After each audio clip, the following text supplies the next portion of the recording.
everybody, Kane here and welcome to another video of Art of Conquest. So in this one we're gonna talk about archers, more specifically the Archer Covenant. I have recently made it full divine and pretty much I think most of my equipment are kinda perfect or close to perfection, with not that much purified stones used. I think the total that I used was like 2,000, maybe 2,000 and a half. So I was pretty lucky on them, and I think the last piece actually took me like 1,000. So prior to that, let's check our archers. So at tier 19, I have 47 million attack. Attack speed is 4.5. I kind of wanted it 5 or so, but the RNG gods didn't really bless me with many attack speed rolls. In terms of crit, I got 92%. I do believe Armory will increase it more, so I think in the very near future I'm gonna have, I think, 94 or 95. Then we have crit damage, which is close to 600%. Probably I'm gonna raise it a little bit in the future as well. I'm still thinking about it. And of course the resistances are 95 and 97, which is pretty decent but not really top tier for PvP per se. So the Covenant substats overview. So I have 51% attack speed because I only have 2 stats. One of them is perfect, the other them is close to perfect. I have increases physical damage dealt 150%. Thing is, I have a question mark about this, because some people say it kind of reduces or ignores a part of a physical resistance or so, and that's why archers would do damage, but I kind of am on a question with that, because I do believe that this particular value just raises the final damage or some portion of the archer damage, but not really reduce resistances. The thing is, when I'm facing, say, archers in PvP, or rather, sorry, frontline in PvP, if they have 99 resistances, the archers do almost no damage regardless how many physical percent I have, until maybe some heroes die, maybe 30 seconds into the battle when a lot of buffs just, how can I say, expire. Then the archers kind of start to do damage, or when my mages kind of just demolish majority of the effects on them, and then the archers start to do damage. But if the frontline has 98 physical resistance, pretty much it's non-existent. Like, that's how the frontline is right now and how strong the archers are. You have 98 resistance, your frontline is just non-existent in like very few seconds. But if you have 99, it feels like this particular value kind of loses a ton of its effect. So that begs the question then, if this doesn't really impact, say, resistances, or I don't think that it impacts resistances, what kind of portion of the damage it raises, and of course whether or not it helps better in, say, PvE content than, say, the critical damage, because I think in the PvE content critical damage might be better, question mark. Also about 50-50 on that, how much crit damage actually helps out and how much doesn't. This one, I kind of want to remove the crit rate from them, so maybe when I get some free purifies from some shop or events where I wouldn't need to spend utility boxes, I'm gonna try removing that. Aside from that, I also got a couple of rolls for resistances. So I rolled, this one is that, I rolled magic damage taken reduction by 17.8. This is below average, I think, for this one, so likely I'm gonna try to redo this in the future. I have reduced damage taken, which is, I think, also around average value, so likely sometime in the future I might try to redo, but it's kind of hard because three other stats are literally perfect or very, very close to perfect. So getting something like that again is pretty hard. And then I have another piece, which is again three stats pretty much close to perfect, and then reduce magic damage taken, which is pretty good because again, PvP, if you kind of help the archers stay alive, the archers are gonna do damage and pretty much will require for the enemy to spend their abilities to kill them, which will not be spent to kill your heroes, which in turn kind of helps you out because you will have more buffs on your field, your heroes will be alive, and stuff like that. So, all good stuff. Personally, I would kind of say my top three stats in terms of the Covenant bonuses are: first is attack speed.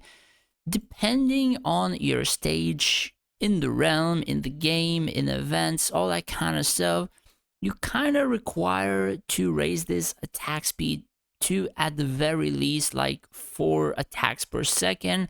And I think the best one is like 5 attacks per second, and it will help you a ton in events.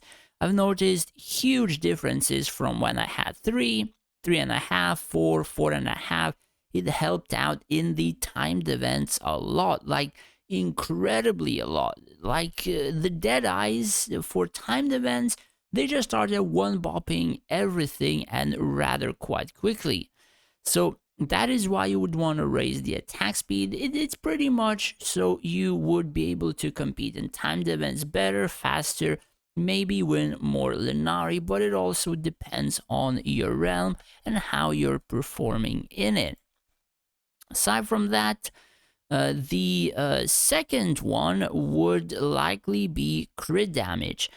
Thing about crit damage is it's gonna be useful regardless of what you do. You're gonna have archers with very high crit rate, you're gonna be doing those crits, and you're gonna be scoring a ton of damage, especially in PvE content.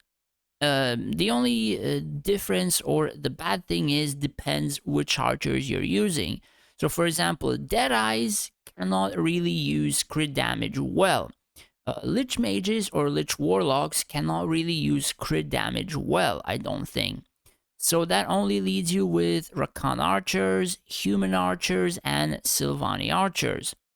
At the same time, well, those archers kind of make majority of the events, or not majority of the events, but quite a few of them. At the same time, just raising attack speed is going to help Deadeyes for events, and of course, Lich Warlocks for say Nightfire or Rhino, because I think they're meta right now. So there's also a nuance to that as well. And then the third one would be increasing physical damage dealt or magic damage dealt, depending what kind of ranged army you're using. But then again, it's kind of hard to say whether or not this one particular stat actually has huge effects. Like, quite a lot of people based a lot of stuff, a lot of bonuses, a lot of uh, tests on it, and it's hard to make a very good conclusion as to like how well it performs. I think it has some effect in terms of the final damage. I am not entirely sure how much. It's not actually reducing resistances or so, because you do almost no damage to 99 resistance frontlines unless like half of the enemy heroes are down or mages just kill them themselves. Sure, yes, the archers will have 20, 30, 40, 50, 200 billion damage in data, but the data sucks, right? So you have to pretty much look at the battle itself to know who does damage and how much damage they do. I mean, there were battles where, say, my mages did 7 billion damage, my archers did 100 billion damage, and it's actually my Avril who literally laid waste to everything. Yes, that actually happened, and there are nuances where even mage damage is exploded, but mages do no damage. So the data logs are kind of god awful so pretty much majority of the time you have to check effects inside of the battle. And to notice that this physical damage is not reducing resistances or so, it's kind of obvious. Now, before people say that I don't know what the hell I'm talking about, again, have to talk about the resistances. So, if it takes about 30% to get to 99, takes about 20-ish to get to 98 from 97, and others as well. So if I have 150, typically you would just go from 99 resistances on the front line to probably like 95, 94, 93. So damage should still be somewhat visible. Like, even if the enemy has heals, you do damage, the yellow bar shows, then it gets healed and stuff like that, but they take zero damage. Like almost no damage whatsoever. So it is kind of a question mark in like the total effectiveness of the stat and how much it does help out. I'm not gonna say that it doesn't help out or anything, but it's really hard to pinpoint like the exact effect and like the exact good and or whether it's a good bonus. So I think quite a lot of people went away from this stat. They went to crit damage, attack speed, because I've seen a lot of people either focus resistances on archers to get 99 plus, or they have like friggin' 1,000 crit damage or so, or they have like huge attack speed or so, and they just remove this stat in particular. And of course, those archers still do damage. So that is why it's kind of hard to say whether or not this performs really, really well, or it's bugged, or it's ineffective, or stuff like that. So personally, I'm not sure. I have this now. Maybe in the future I will try to steer away from it, but we will see. And I guess that's pretty much it for my covenants and the video as well. Do let me know in the comments down below what stuff have you raised for your archers, or whether or not you know a little bit more info in terms of the physical damage, because this one particular stat is actually pretty goddamn hard to test on the archers because there's just too many variables, and of course the resistance at 99 really doesn't help out to actually know or see what effect it has. Anyways, that's pretty much it. Hope you enjoyed it. If you did, do hit that subscribe button. It would help me out a lot. As well as if you wish to support me more than just watching my videos, I have made a Patreon page where you would be able to do just that. And in return, I would be able to help you out more individually in terms of events, PvP formations, and stuff like that. As well as I would like to thank all of my patrons for the support. I really, really appreciate it for your subscriptions. Thank you guys so much. Thanks for watching. Take care and stay safe out there.